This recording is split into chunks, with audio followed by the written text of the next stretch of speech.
हरिशंकर के बचपन के दोस्त को हार्ट अटैक आ जाता है।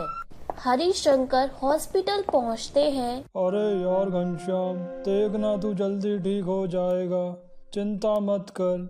अभी शतरंज की बारी में तुझे हराना बाकी है मेरे यार। हरिशंकर भाई, मैं अब नहीं बचूंगा मेरे दोस्त। मेरी बेटी कनिका का क्या होगा? मेरे बिना किसके सहारे रहेगी? हरिशंकर, मुझे वादा कर तू अच्छा सा लड़का ढूंढकर मेरी कनिका बेटी की शादी कराएगा। पिताजी, आप चिंता मत करिए, आप ठीक हो जाओगे। घनश्याम दोस्त, मैं वादा करता हूँ कनिका की शादी मैं अपने छोटे बेटे कुणाल से कराऊंगा। अब तू आराम कर। घनश्याम, क्या हुआ? आंखें खोल दोस्त, आंखें खोल। डॉक्टर, पिताजी आंखें नहीं खोल रहे, कुछ कीजिए डॉक्टर। सॉरी, अब ये नहीं रहे। पिताजी, पिताजी आप मुझे छोड़कर नहीं जा सकते। चुप हो जा बेटी, चुप हो जा, मत रो। घनश्याम की जिंदगी का सफर शायद यहीं तक था। कनिका बेसहारा हो गई थी। कनिका अपने काले रंग के लिए पहले ही लोगों के तानों से परेशान थी, पर पिता का साथ उसे हिम्मत देता था। पिता के जाने के बाद अब ये दुखों का पहाड़ कनिका पर टूट गया था। हरिशंकर कनिका को अपने घर ले आए। अरे तुम्हारा दिमाग खराब हो गया है क्या? हम अपने कुणाल की शादी इस काली लड़की से कर दें? एक बहू गोरी और एक बहू काली। सुषमा, मरते वक्त मैंने अपने दोस्त को जुबान दी थी, कनिका मेरी जिम्मेदारी रहेगी। और अब मेरा यही फैसला है, कुणाल और कनिका की शादी 4 दिन बाद होगी। जब ये बात कुणाल को पता चलती है तो वो भी इस शादी से इनकार कर देता है। पिताजी, मैं काली लड़की को अपना जीवन साथी नहीं बना सकता। तो फिर ठीक है, जायदाद में से मैं एक फूटी कौड़ी तेरे नाम नहीं करूंगा।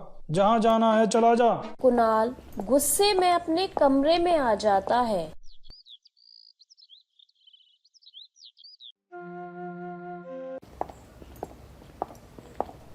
अरे देवर जी, कौन कह रहा है कि आप शादी के बाद इस लड़की को अपनाओ?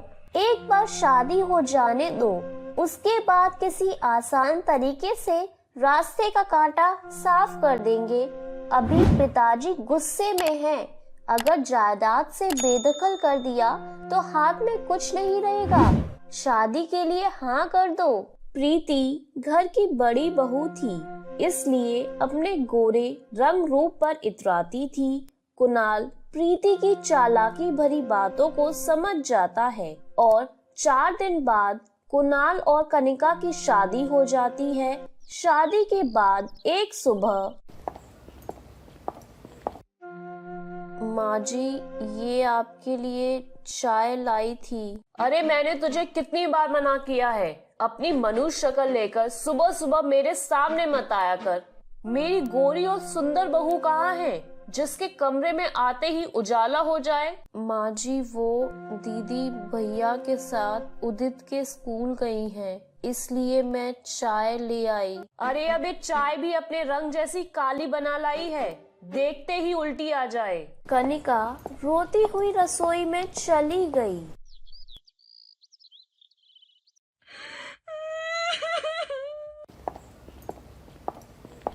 कनिका बेटी, तुम इन लोगों की बातों को दिल पर मत लेना।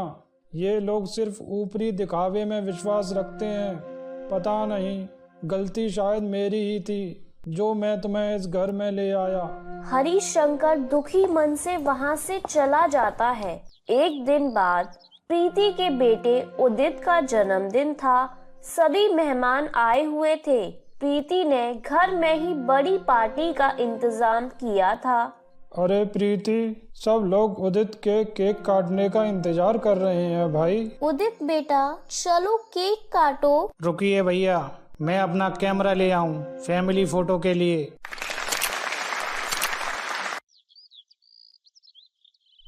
कनिका, फोटो में तुम थोड़ा पीछे रहना। वैसे तुम फोटो में ना ही आओ तो बेहतर है। अरे प्रीति बहू, कैसी बच्चों जैसी बातें कर रही हो। सारी यादगार फोटो मेरे पोते की खराब करवानी है इस कलमुहिनी को फोटो में दिखाकर। कुणाल, चल मेरे और मेरे पोते की एक अच्छी सी फोटो ले। आजा मेरे लाल, दादी के साथ फोटो खिंचाएगा। सब लोग फैमिली फोटो खिंचवाने लगते हैं, पर कनिका को कोई भी फोटो के बीच में नहीं लाता। तभी कुणाल, एक फोटो मेरी और कनिका बहू की भी खींच। आखिर शादी के बाद ये इसका घर में पहला फंक्शन है। कुणाल मुंह बनाकर अपने पिता और कनिका की फोटो लेता है। गोरी बहू और काली बहू के बीच का भेदभाव हरिशंकर को साफ दिखाई दे रहा था। फिर एक दिन, सुषमा, सारी तैयारियां कर ली तुमने? कल सुबह ही हम सबको माता वैष्णो देवी यात्रा पर निकलना है। अरे मैंने और प्रीति ने तो कर ली है सारी तैयारी, पर अपने आप को हूर की परी समझने वाली कनिका महारानी से पूछ लो। इधर प्रीति और कुणाल कनिका से छुटकारा पाने की अपनी प्लानिंग कर रहे थे। भाभी, उस कल्लो माई के साथ रहना एक एक दिन मुझे भारी पड़ रहा है, और पिताजी ने ये वैष्णो देवी जाने का प्रोग्राम और बना लिया है। अरे देवर जी, मैंने सब प्लान कर लिया है। यात्रा के दौरान दुर्घटना हुई और एक महिला का पैर फिसला और वो खाई में गिर गई। लाश का कुछ अता पता नहीं। ऐसी कितनी खबरें रोज सुनने और देखने को मिलती हैं, तो समझे हमें क्या करना है। पर ये आप करोगी कैसे?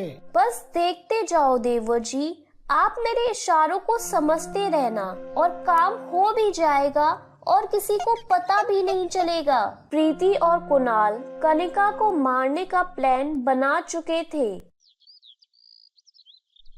अगले दिन सभी वैष्णो देवी की यात्रा के लिए निकलते हैं।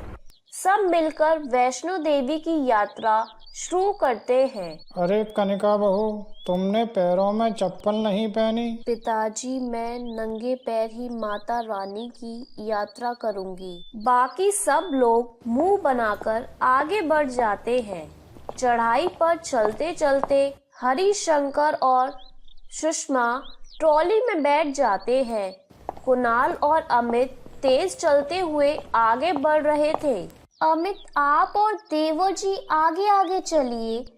मैं थोड़ा थक गई हूँ, आराम आराम से आऊंगी। कनिका, मेरे साथ साथ ही चलना। ठीक है भाभी, मैं आपके साथ ही चलूंगी। मैं भी पापा और चाचू के साथ जाऊंगा। पापा रुको, मैं भी आ रहा हूँ। उदित रुको, पापा आगे चले गए हैं। अरे भागो मत बेटा, गिर जाओगे। भाभी, मैं उदित को बुलाती हूँ। इतनी देर में भागते हुए उदित का पैर फिसल जाता है और वो खाई में गिरने लगता है। उदित, मेरा बच्चा। कनिका उदित का हाथ पकड़ लेती है और उसे ऊपर खींचने लगती है। कनिका, मेरे बच्चे को बचा लो, मेरा बच्चा। घबराओ मत उदित, मेरा हाथ पकड़े रहना बेटा। कनिका उदित को ऊपर खींच लेती है। उदित घबराया हुआ कनिका से लिपट जाता है। इतनी देर में प्रीति की आवाज सुनकर अमित और कुणाल भी आ जाते हैं। हाय मेरा बच्चा, मेरा उदित। उदित बेटा, तुम ठीक तो हो ना? अमित, आज कनिका ना होती तो पता नहीं मैं अपने बेटे को खो देती। कनिका, आज तुमने मेरे बेटे उदित को खाई में गिरने से बचा लिया। हम सब ने तुम्हें हमेशा नीचा दिखाया, पर तुम कितनी अच्छी हो।